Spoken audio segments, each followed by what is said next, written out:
যে আল্লাহ আছে, কবে থেকে আছে?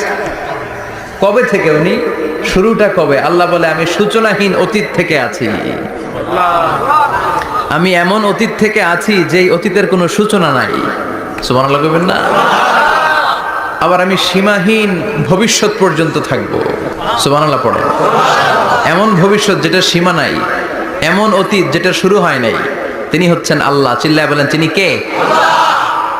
এজন্য আমরা বলি রাদিতু বিল্লাহি রাব্বা, রব হিসেবে আল্লাহ তোমারে পেয়ে আমরা খুশি। এজন্য আমাদের ইবাদতের সব জায়গায় এই রবের নামের গুণগান আছে না নাই? আমরা যখন রুকুতে যাই আমরা পড়ি সুবহান রাব্বিয়াল, আবার যখন আমরা সিজদায় যাই আমরা পড়ি সুবহান রাব্বিয়াল আ'লা, রুকুতে গেলে সুবহান রাব্বিয়াল আযীম, আবার যখন সিজদায় যাই তখন আমরা পড়ি সুবহান রাব্বিয়াল আ'লা। আবার